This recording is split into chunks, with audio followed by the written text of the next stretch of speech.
सुनावणी सुरू आहे. ती सुनावणी संपल्यानंतर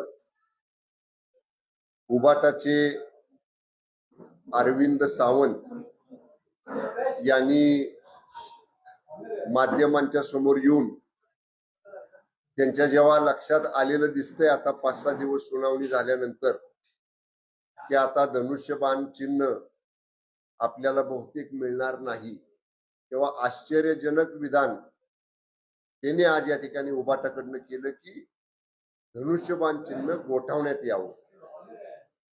या संदर्भामध्ये शिवसेना पक्षाची भूमिका ही आहे की धनुष्यबाण चिन्ह हे वंदनीय हिंदू हृदय सम्राट शिवसेना प्रमुख स्वर्गीय बाळासाहेब ठाकरे साहेबांनी जीवापाड जपलं. देवाऱ्यात देवा समान त्या धनुष्यबाण चिन्हाला पूजलं वंदनीय हिंदू हृदय सम्राट शिवसेना प्रमुख स्वर्गीय बाळासाहेब ठाकरे साहेबांनी. आणि ते चिन्ह गोठवा ही मागणी उबाटानंच केली. उबाटाच्या अरविंद सावंतांचं हे वक्तव्य आहे की त्यांनी सांगितलं की हे चिन्ह गोठवावं.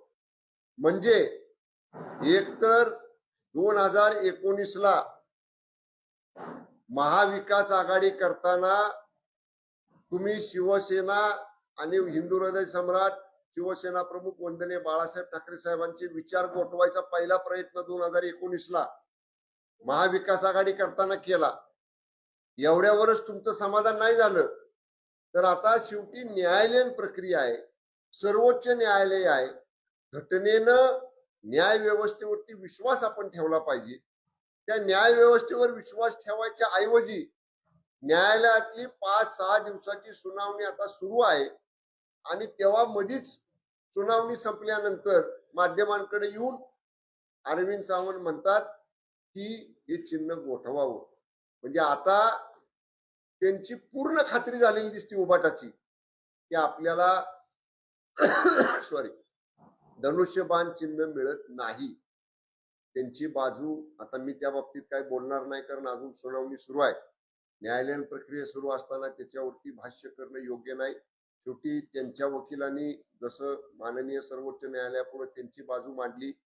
आम्हाला जेव्हा संधी मिळेल शिवसेनेला आपली भूमिका मांडायची तेव्हा अधिकृत आपली भूमिका आमचे वरिष्ठ वकील जे आहेत दिल्लीमधले ती अधिकृत भूमिका पक्षाची आमची त्या ठिकाणी माननीय सर्वोच्च न्यायालयासमोर मांडतील.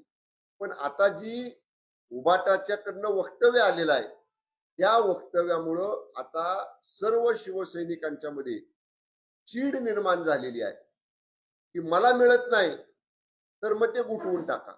याला काय अर्थ आहे? अहो हे चिन्ह म्हणजे वंदनीय हिंदू हृदय सम्राट शिवसेना प्रमुख स्वर्गीय बाळासाहेब ठाकरे साहेबांचे विचार आहेत. मी मागाशी म्हटलं तसं वंदनीय शिवसेना प्रमुख स्वर्गीय बाळासाहेब ठाकरे साहेबांनी हे चिन्ह देवाऱ्यामध्ये पूजलं. लाखो करोडो शिवसैनिक हे चिन्ह आजही पुजतात. वंदनीय बाळासाहेब ठाकरे साहेबांनी काय सांगितलं की हा शिवसेनेचा भगवा आणि हा धनुष्यबाण शिवसैनिकांनी कधी खाली पडू देऊ नका. ही शिकवण विसरला तुम्ही? तुम्ही सांगता ना उबाटाचे लोक की आम्ही साहेबांचे विचार वंदनीय बाळासाहेब ठाकरे साहेबांचे विचार घेऊन पुढे चाललोय. मग कसं काय तुमच्या तोंडातलं वक्तव्य आलं की हे चिन्ह गोठवा? याचाच अर्थ तुमचं हे सगळं बेगडी प्रेम आहे. केवळ स्वतःला मिळालं पाहिजे आणि स्वतःला मिळत नसलं तर ते गुटवून ठेवा अशा पद्धतीचं जे तुमचं वक्तव्य आलेलं आहे त्या बाबतीत अत्यंत तीव्र भावना सर्व शिवसैनिकांच्या आहेत. आणि शिवसैनिक योग्य वेळी उबाटाचे अरविंद सावंत यांनी जे वक्तव्य माध्यमांपुढे केलेलं आहे त्याचं चोख उत्तर देतील. धन्यवाद.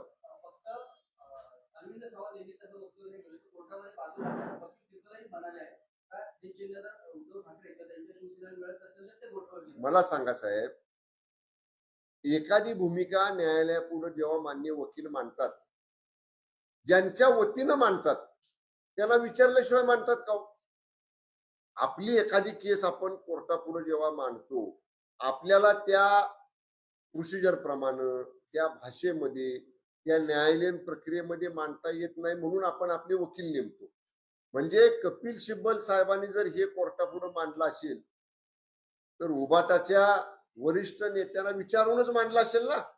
आणि जे अरविंद सावंत बोलले ते वकिलांनी जे मानलं त्याचा अर्थ त्यांच्या वरिष्ठांची जे प्रमुख आहेत उबाटाची त्यांची चर्चा झाली असणार आहे.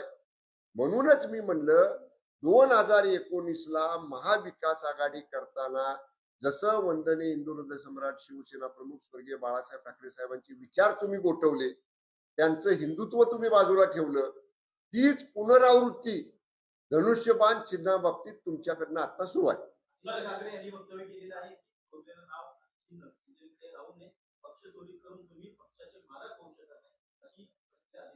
आदित्य ठाकरे साहेबांना म्हणाव न्यायालयावर विश्वास ठेवा. आता प्रकरण न्यायालयामध्ये गेलेलं आहे.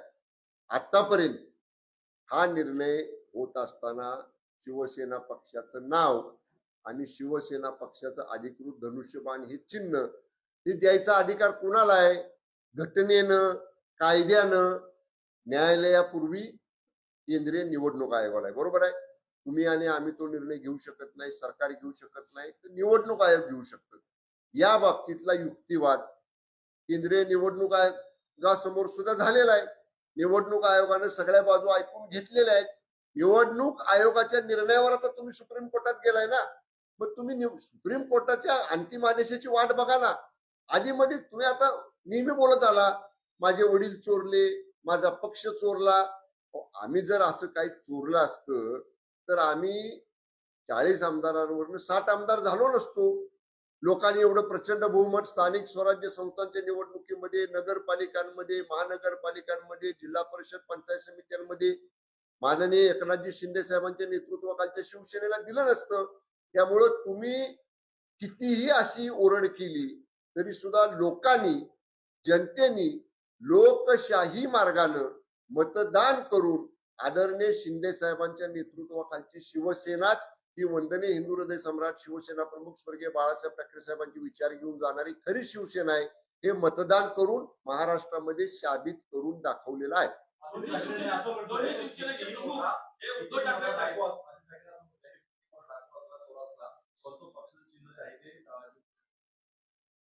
मी परत हेच उत्तर देईन की थोडं न्यायालयीन प्रक्रियेची वाट बघा म्हणावं. एकदा आता सुनावणी एका बाजूची सुरू आहे, अजून ती संपलेली नाही. आमची सुनावणी सुरू होईल, आम्हाला संधी मिळेल, आम्ही आमची बाजू मांडू. येऊ दे ना न्यायालयाचा निर्णय. तुम्ही चोरलं म्हणणं आणि तुम्ही चोर डाकू म्हणणं हे लोकांनी स्वीकारलंय का? लोकांनी ते झिडकारलं. लोकांना ते मान्य नाही. लोकांनी मतदान करून मतं देऊन मान्य शिंदे साहेबांचं नेतृत्व स्वीकारलेलं आहे. त्यामुळे एकतर्फा तुम्ही कितीही काही म्हणत बसला तरी महाराष्ट्रातली जनता, देशातली जनता, विशेषतः हिंदुत्ववादी लोक जे वंदनीय हिंदू हृदय सम्राट शिवसेना प्रमुख स्वर्गीय बाळासाहेब ठाकरे साहेबांचे विचार मानतात ते आदित्य ठाकरेंच्या असल्या वक्तव्याला बिलकुल किंमत देत नाही.